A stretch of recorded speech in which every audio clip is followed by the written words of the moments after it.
Seja bem-vindo, bem-vinda a mais um episódio do PDEcast. Eu sou a Alice Castro, estou aqui hoje com a Samantha Lucchini. Tudo bem, Samantha? Oi, Alice, tudo bem e você? Tudo certo. Samantha, hoje a gente vai falar de um tema que eu adoro, que é os problemas que a gente lida durante a consultoria, quando a pessoa do lado de lá, o empresário, o nosso cliente, a liderança que a gente está desenvolvendo, ajudando a transformar a gestão, trava. Ou, como dizem na minha terra, cola as placas. Cola as placas? Não se mexe. Como que o que a gente pode fazer? Primeiro, né? É nosso papel como consultor ajudar a pessoa que está travada, que não consegue desenvolver, sair do lugar, botar em prática os nossos planos de ação? Primeira pergunta, se é nosso papel. E segundo, se for nosso papel, por onde que a gente pode caminhar para destravar este ser travado? Olha, Alice, eu acho que é nosso papel, sim, desde que a gente tenha uma habilitação, tenha um conhecimento específico para estes momentos. Porque, assim, por que as pessoas travam? Né? Vou pegar duas situações que são clássicas no dia a dia da consultoria, na minha mais ainda, né? Porque a consultoria comportamental parece que ela existe justamente para isso. Mas quando que as pessoas travam? Primeiro, quando elas experimentam o que nós chamamos de dissonância cognitiva. O que é dissonância cognitiva? Você mostra para a pessoa uma convicção, uma verdade, uma situação completamente oposta à que ela tem na mente dela. E aí aquilo provoca mesmo um momento de tela azul, porque ela fala, opa, a vida toda eu pensava assim, eu agia assim. E agora eu estou tendo acesso a uma realidade que é completamente diferente. Então, tipo, uma crença diferente daquela que eu tinha. Quando as duas estão em conjunto, elas provocam esse processo de dissonância cognitiva. E a pessoa trava. Isso é bom. Num primeiro momento, isso é muito positivo, porque é justamente esse o impulso que a pessoa vai receber para poder mudar de opinião, para poder aceitar uma realidade diferente e para poder aprender. O que o consultor não pode deixar é que o cliente fique travado, né, a partir daquele momento e não faça nada do que está previsto ali. Então, uma situação em que eles geralmente travam, dissonância cognitiva.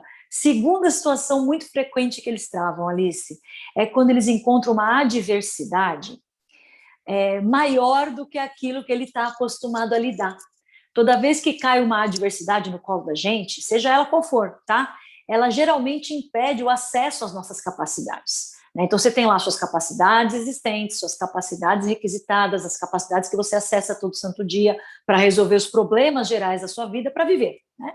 E quando, na ocasião de uma adversidade, às vezes esse acesso que a pessoa faz às suas reais capacidades fica bloqueado. É como, eu não gosto muito dessa palavra, mas tem hora que ela tem que ser usada, né? A gente emburrece, às vezes, diante de uma situação muito maior do que aquilo que a gente está acostumado a lidar. Então, eles travam também diante das adversidades. Então, a gente precisa de conhecimentos específicos que podem ser desde uma pergunta bem colocada, as nossas famosas perguntas socráticas, que a gente ensina bastante, que a gente defende bastante no sentido de provocar essa nova maneira de olhar para um problema, até ferramentas específicas, como é o caso, por exemplo, do coaching de adversidade. Né? Você tem lá uma estrutura, é um roteiro que a gente segue para fazer a pessoa voltar a pensar primeiro, antes de tentar resolver o problema, uma vez que ela está ali travada. Então, acontece sim, eu acredito que é papel do consultor, mas ele precisa de base, ele precisa de fundamentação, ele precisa entender como é que as pessoas funcionam no momento de adversidade, ele precisa entender o papel da dissonância cognitiva no aprendizado, e com esse entendimento, fica simples escolher a abordagem que você vai fazer com o teu cliente. Se é só uma pergunta provocadora, né? Só o que a gente chama lá, né, uma questão socrática para ele parar e pensar mais um pouco, ou a gente vai usar, por exemplo, tomar uma decisão quando você está paralisado. Você tem que ter uma ferramenta, você tem que ter um apoio, mas para isso você tem que entender como é que as pessoas funcionam e por que essas coisas acontecem. Né? Mas eu acredito sim que seja papel do consultor auxiliar o cliente para que ele volte a processar, para que ele saia da tela azul. E um detalhe que eu sempre acrescento, fazendo analogia com o computador que a gente já começou. Quando o computador trava, aquela tela azul de antigamente, travava, parava. Aí quando ele volta no modo de segurança, lembra disso?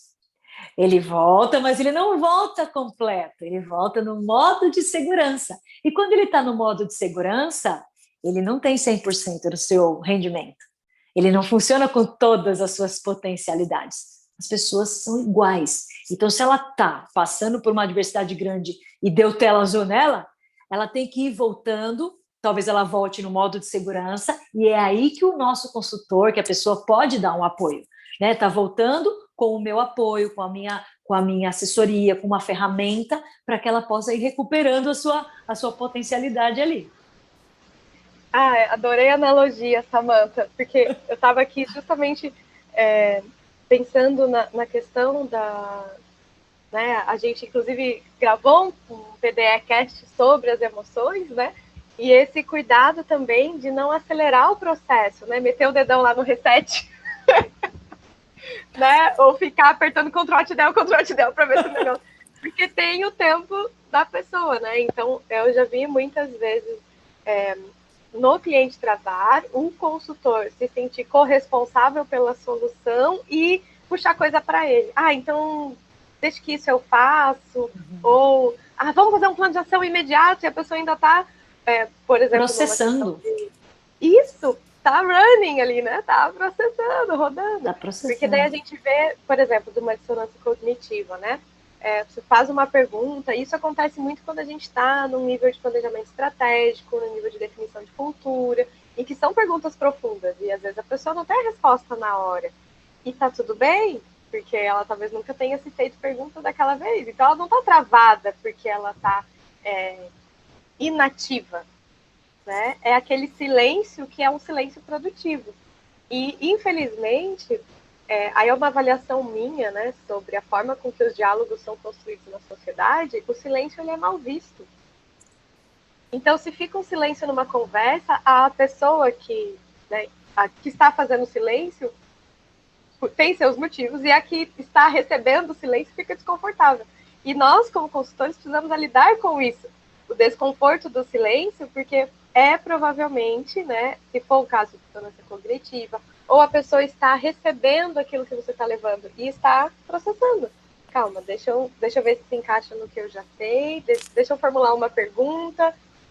Então, isso também eu vejo que é muito do nosso papel, né? De respeitar o tempo do reset da máquina do tela azul, do modo de segurança, não querer sair fazendo, né, pelo cliente, ou quer ver uma coisa que eu já fiz, e eu aplico para não fazer mais, que é você pergunta uma coisa para a pessoa, e enquanto a pessoa está pensando na resposta, vai dando opções. Daí você pergunta, Samantha, como é que você tá? Você tá bem? Você tá passando bem? E eu fico falando muito, e a pessoa, ela ainda está pensando na resposta. Então, são pequenos detalhes que a gente vê que a pessoa trava, porque a gente está só jogando coisa. Então, permitir também esse destrave, ou esse, como você falou, o processo de aprendizado da pessoa. Às vezes o silêncio é o que ajuda para a pessoa ouvir o próprio pensamento. Porque na loucura que vive a liderança, tanta coisa, normalmente é sempre o líder que fala, é o líder que gera o tela azul dos outros, né?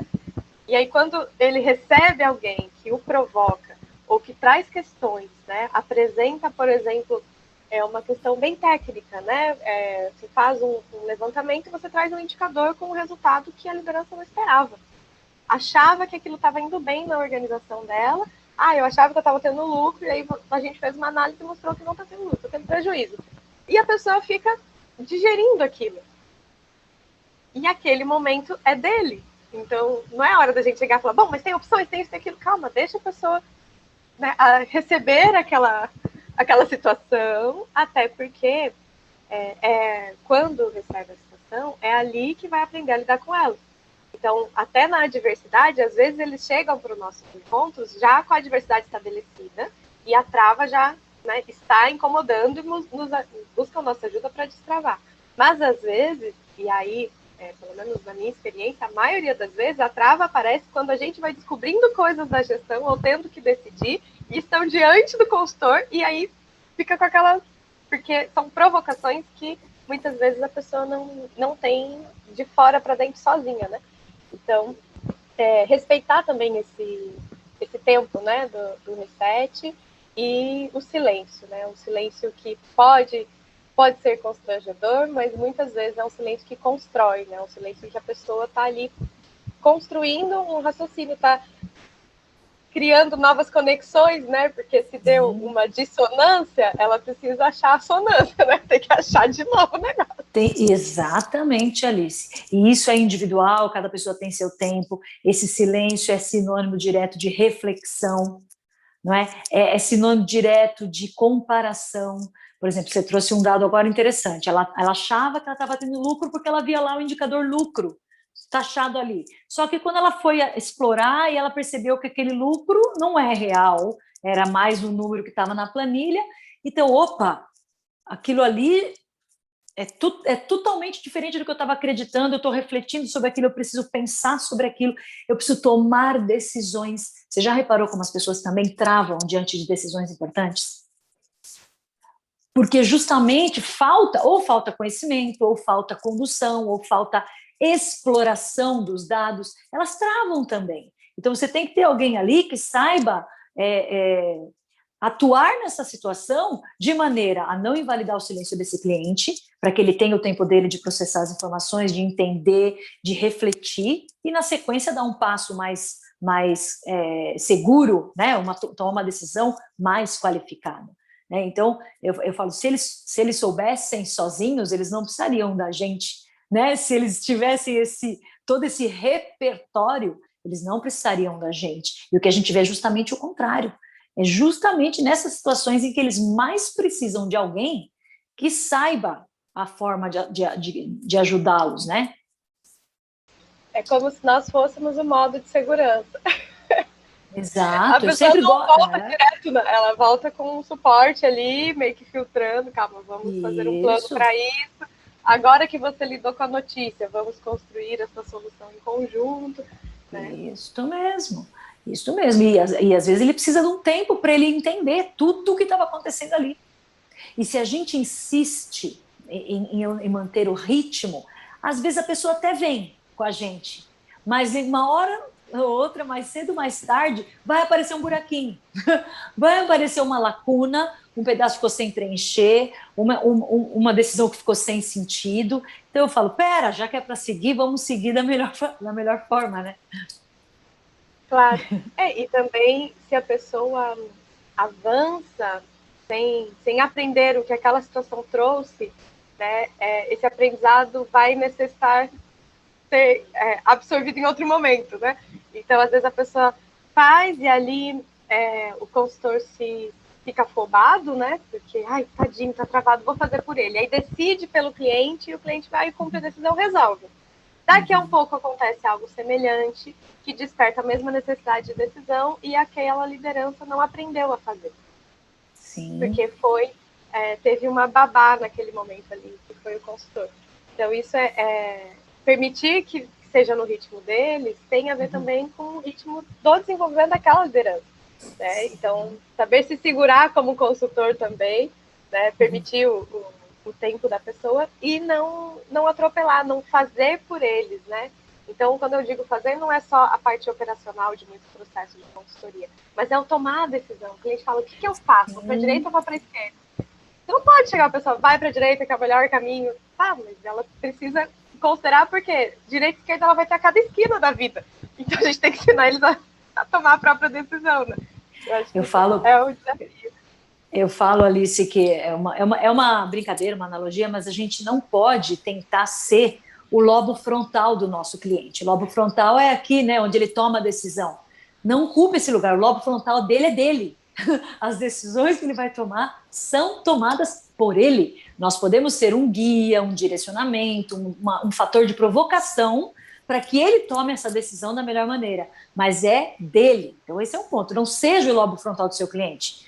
Você não pode fazer isso, você não deve fazer isso. E uma das coisas que a gente sempre fala, né, Alice, lá no nosso trabalho de formação, o consultor tem que dar o que o cliente precisa e não o que o cliente deseja, porque é muito cômodo para o cliente tentar delegar para o consultor essa tomada de decisão.